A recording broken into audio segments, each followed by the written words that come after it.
Hi hello ನಮಸ್ತೆ welcome to my channel MPS creation foods. ಇವತ್ತಿನ recipe ಬಂದು ಡಿಫ್ರೆಂಟಾಗಿ ಮಕ್ಕಳು ಜ್ವರ ಬಂದು ಕೋಲ್ಡ್ ಆಗಿ ಫೀವರ್ ಆಗಿದ್ದರೆ ಬಾಯಿ ಕೆಟ್ಟೋಗಿರುತ್ತೆ. ಈ ಥರ ಮಾಡಿ ತಿನ್ನಿಸಿ, ತುಂಬ ಚೆನ್ನಾಗಿರುತ್ತೆ. ಬಿಸಿ ಬಿಸಿ ಅನ್ನಕ್ಕೆ ಈ ರಸಮ್ ಹಾಕ್ಕೊಂಡು ತಿಂತಾಯಿದ್ರೆ ಸೂಪರಾಗಿರುತ್ತೆ. ಒಮ್ಮೆ ಟ್ರೈ ಮಾಡಿ ನೋಡಿ, ತುಂಬ ಚೆನ್ನಾಗಿರುತ್ತೆ. ಬನ್ನಿ ಇವಾಗ ಹೇಗೆ ಮಾಡೋದು ಅಂತ ತಿಳಿಸ್ಕೊಡ್ತೀನಿ. ಈಗ ಈ ಥರದ್ದು ಸಣ್ಣದ ಬೌಲ್ ತಗೊಂಡಿದ್ದೀನಿ ನಾನು. ಈಗ ಒಂದು 5 ಟೊಮೊಟೊನ ಚೆನ್ನಾಗಿ ತೊಳೆದು ಈ ಥರ 4 ಭಾಗ ಮಾಡಿ ಕಟ್ ಮಾಡಿಕೊಂಡು ಈಗ ಆ ಬೌಲಲ್ಲಿ ಹಾಕ್ಕೊತಾ ಇದ್ದೀನಿ. ತುಂಬ ಸಿಂಪಲ್ಲಾಗಿ ಬೇಗನೆ ಮಾಡುವಂಥ ರಸಮ್. ಇದೇ ರೀತಿ ಕಟ್ ಮಾಡ್ಕೊಳ್ಳಿ, ಹಂಗಂಗೆ ಹಾಕಬೇಡಿ, ಅದರಲ್ಲಿ ಹುಳು ಇರುತ್ತೆ. ಅದಕ್ಕೆ ಈ ಥರ 4 ಭಾಗ ಮಾಡಿ ಹಾಕ್ಕೊಳೋದ್ರಿಂದ ಒಳ್ಳೆಯದು. ಈಗ ನೋಡಿ ಆ ಬೌಲಲ್ಲಿ ಹಾಕ್ಕೊಂಡು ಈಗ ನೋಡಿ ನಾವು ಒಂದು ನಿಂಬೆಹಣ್ಣು ಇರುತ್ತಲ್ಲ, ಸ್ವಲ್ಪ ದಪ್ಪದ್ದು, ಆ ಸೈಜಷ್ಟು ನಾನು ವೀಡಿಯೋದಲ್ಲಿ ತೋರಿಸಾಗೆ ಇಷ್ಟನ್ನೇ ಹಾಕ್ಕೊಳ್ಳಿ. ಸೇಮ್ ಅದಕ್ಕೆ ಕ್ವಾಂಟಿಟಿ ಚೆನ್ನಾಗಿರುತ್ತೆ, ಇಲ್ಲಾಂದರೆ ಹುಳಿ ಬಂದುಬಿಡುತ್ತೆ. ಒಂದು ನಿಂಬೆಹಣ್ಣು ಆಗುವಷ್ಟು ಹುಣಸೆಹಣ್ಣ ಹಾಕ್ಕೊಂಡು ಈಗ ಅದಕ್ಕೆ ನಾನು ಒಂದು 2.5 ಲೋಟ ಅಷ್ಟು ನೀರನ್ನು ಹಾಕ್ಕೊತಾ ಇದ್ದೀನಿ. ಈಗ ಇದನ್ನು ಹಾಕ್ಕೊಂಡು ನಾವು ಕೈಯಲ್ಲಿ ಚೆನ್ನಾಗಿ ನಾನು ವೀಡಿಯೋದಲ್ಲಿ ತೋರಿಸ್ದಾಗೆ ಈ ಥರ ಚೆನ್ನಾಗಿ ಸ್ಮ್ಯಾಶ್ನ ಮಾಡ್ಕೋಬೇಕು. ನುಣ್ಣಗೆ ಈ ಥರ ಚೆನ್ನಾಗಿ ಹೊಟ್ಟು ಸಮೇತ ಚೆನ್ನಾಗಿ ಒಂದು 10 ನಿಮಿಷ ಹಿಡಿಯುತ್ತೆ. ಚೆನ್ನಾಗಿ ಹುಣಸೆಹಣ್ಣು ಚೆನ್ನಾಗಿ ನೆನೆದು ಟೊಮೊಟೊನು ಚೆನ್ನಾಗಿ ಈ ಥರ ಸ್ಮ್ಯಾಶ್ನ ಮಾಡ್ಕೋಬೇಕು. ನೋಡಿ ಮತ್ತೆ ಲಾಸ್ಟಲ್ಲಿ ತೋರಿಸ್ತೀನಿ ಯಾವ ಥರ ಇರುತ್ತೆ ಅಂತ. ತುಂಬ ಚೆನ್ನಾಗಿರುತ್ತೆ, ಒಮ್ಮೆ ಟ್ರೈ ಮಾಡಿ ನೋಡಿ. ತುಂಬ ಪಾಪ ಮಕ್ಕಳು ಊಟನೇ ತಿಂತಾ ಇರಲ್ಲ, ಬಾಯಿ ಕೆಟ್ಟೋಗಿರುತ್ತೆ. ಬಿಸಿ ಬಿಸಿ ಅನ್ನಕ್ಕೆ ನುಣ್ಣಗೆ ಮಾಡಿ ಈ ಥರ ರಸಮ್ ತಿನ್ನಿಸೋದ್ರಿಂದ ತುಂಬ ಚೆನ್ನಾಗಿರುತ್ತೆ. ಒಮ್ಮೆ ಟ್ರೈ ಮಾಡಿ ನೋಡಿ. ಈ ಥರ ಚೆನ್ನಾಗಿ ಕ್ಯೂಚ್ಕೋಬೇಕು, ನುಣ್ಣಗೆ ಸ್ಮ್ಯಾಶ್ ಮಾಡ್ಕೋಬೇಕು. ನೋಡಿ ನಾನು ಈ ಥರ ಸ್ಮ್ಯಾಶ್ ಮಾಡಿಕೊಂಡು ಒಂದು ಸೈಡ್ಗೆ ಎತ್ತಿಟ್ಕೊತಾ ಇದ್ದೀನಿ. ನೋಡಿ ಚೆನ್ನಾಗಿ ಈ ಥರ ಚೆನ್ನಾಗಿ ಮಿಕ್ಸ್ ಮಾಡಿದ್ರೆ ತುಂಬ ಚೆನ್ನಾಗಿರುತ್ತೆ. ಇದೇ ಕ್ವಾಂಟಿಟಿಯಲ್ಲಿ ಮಾಡಿ. ತುಂಬ ಹುಣಸೆಹಣ್ಣು ಜಾಸ್ತಿ ಆಗೋದ್ರೆ ತಿನ್ನೋಕ್ಕಾಗಲ್ಲ.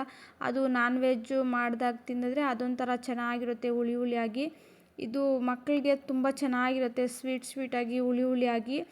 ನೋಡಿ ಈ ಥರ ಕ್ಯೂಚ್ಕೊಂಡಿರೋದನ್ನ ಟೊಮೊಟೊ ಮತ್ತು ಹುಣಸೆಹಣ್ಣು ಒಂದು ಪ್ಲೇಟಲ್ಲಿ ಸಪ್ರೇಟ್ ಮಾಡ್ಕೋಬೇಕು. ಓನ್ಲಿ ರಸಮ್ ಮಾತ್ರ ಇಟ್ಕೋಬೇಕು. ನೋಡಿ ಈಗ ನಾನು ಅದನ್ನು ಸಪ್ರೇಟ್ ಮಾಡ್ಕೊತಾ ಇದ್ದೀನಿ. ಅದರಲ್ಲಿರೋದನ್ನೆಲ್ಲ ನಾನು ಸೈಡ್ಗೆ ಎತ್ತಿಟ್ಕೊಂಡು ಈಗ ಇದನ್ನು ರಸಮ್ ಮಾತ್ರ ಒಂದು ಸೈಡ್ಗೆ ಎತ್ತಿಟ್ಕೊಂಡಿದ್ದೀನಿ. ಈಗ ಹೇಗೆ ಮಾಡೋದು ಅಂತ ತೋರಿಸ್ಕೊಡ್ತೀನಿ. ಈಗ ಈ ಥರ ಸಣ್ಣದೊಂದು ಪಾತ್ರೆ ಇಟ್ಕೊಂಡು ಒಂದು 3 ಟೇಬಲ್ ಸ್ಪೂನಷ್ಟು ಆಯಿಲ್ನ ಹಾಕ್ಕೊತಾ ಇದ್ದೀನಿ. ಆಯಿಲ್ ಬಿಸಿ ಆದ ನಂತರ ಒಂದು ಅರ್ಧ ಟೇಬಲ್ ಸ್ಪೂನಷ್ಟು ಸಾಸಿವೆ ಹಾಕ್ಕೊಂಡು ಅದು ಚಿಟ್ಪಟ ಆದ ನಂತರ ನಾನು ನೋಡಿ 1 ಗಡ್ಡೆ ಆಗೋಷ್ಟು ಬೆಳ್ಳುಳ್ಳಿನ ಈ ಥರ ಜಜ್ಜಿ ಇಟ್ಕೊಂಡಿದ್ದೀನಿ. ಒಂದು ಅರ್ಧ ಟೇಬಲ್ ಸ್ಪೂನಷ್ಟು ಜೀರಿಗೆ ಮತ್ತು ಮೆಣಸು ಈ ಥರ ಪುಡಿ ಮಾಡಿ ಇಟ್ಕೊಂಡಿದ್ದೀನಿ. ಇದು 1.5 ಸ್ಪೂನ್ ಆಗುತ್ತೆ ಪುಡಿ ಮಾಡಿದ್ರೆ. ಈಗ ಕರಿಬೇವು, ಹಸಿ ಕರಿಬೇವು ಮತ್ತು ಒಂದು 7-8 ಒಣಮೆಣಸಿನ್ಕಾಯಿನ ಹಾಕ್ಕೊತಾ ಇದ್ದೀನಿ. ಇದು ಆದಷ್ಟು ಈಗ ಹಾಕೋವಾಗ ಆದಷ್ಟು ಲೋ ಫ್ಲೇಮಲ್ಲಿ ಇಟ್ಕೊಳ್ಳಿ, ಇಲ್ಲಾಂದರೆ ಸೀದೋಗುತ್ತೆ, ಒಂಥರ ಸ್ಮೆಲ್ ಬಂದುಬಿಡುತ್ತೆ, ತಿನ್ನೋಕ್ಕಂತೂ ಚೆನ್ನಾಗಿರಲ್ಲ.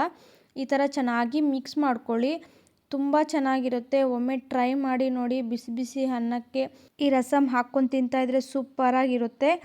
ಈಗ ಈ ಥರ ಚೆನ್ನಾಗಿ ಒಂದು 2 ನಿಮಿಷ ಫ್ರೈ ಮಾಡಿಕೊಂಡು ಇವಾಗ ನಾವೇನು ರಸಮ್ನ ಸೈಡ್ಗೆ ಇಟ್ಕೊಂಡಿದ್ದೀವಲ್ಲ ಆ ರಸಮ್ನ ಹಾಕ್ಕೊತಾ ಇದ್ದೀವಿ, ಟೊಮೊಟೊ ಹುಣಸೆಹಣ್ಣು ರಸನ. ಈಗ ಅದರಲ್ಲಿ ಹಾಕ್ಕೊಂಡು 1 ಟೇಬಲ್ ಸ್ಪೂನಷ್ಟು ಉಪ್ಪನ್ನು ಹಾಕ್ಕೊತಾ ಇದ್ದೀನಿ. ಜಾಸ್ತಿ ಹಾಕಬಾರ್ದು, 1 ಟೇಬಲ್ ಸ್ಪೂನು ಕಲ್ಲುಪ್ಪನ್ನು ಹಾಕಿದ್ರೆ ಚೆನ್ನಾಗಿರುತ್ತೆ.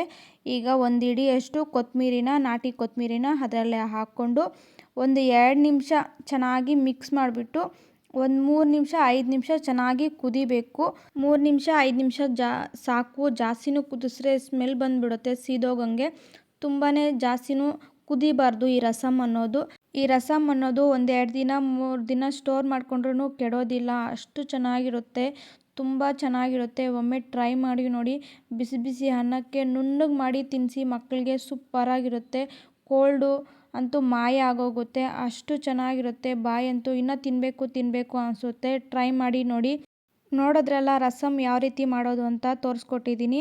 ಈ ವಿಡಿಯೋ ನಿಮಗೆ ಸ್ವಲ್ಪನಾದರೂ ಇಷ್ಟ ಆದರೆ ಪ್ಲೀಸ್ ಒಂದು ಲೈಕ್ ಮಾಡಿ, ಶೇರ್ ಮಾಡಿ, ಸಬ್ಸ್ಕ್ರೈಬ್ ಮಾಡಿ, ನಿಮ್ಮ ಫ್ರೆಂಡ್ಸ್ ಆ್ಯಂಡ್ ಫ್ಯಾಮ್ಲಿಗೆ ಶೇರ್ ಮಾಡಿ. Thank you.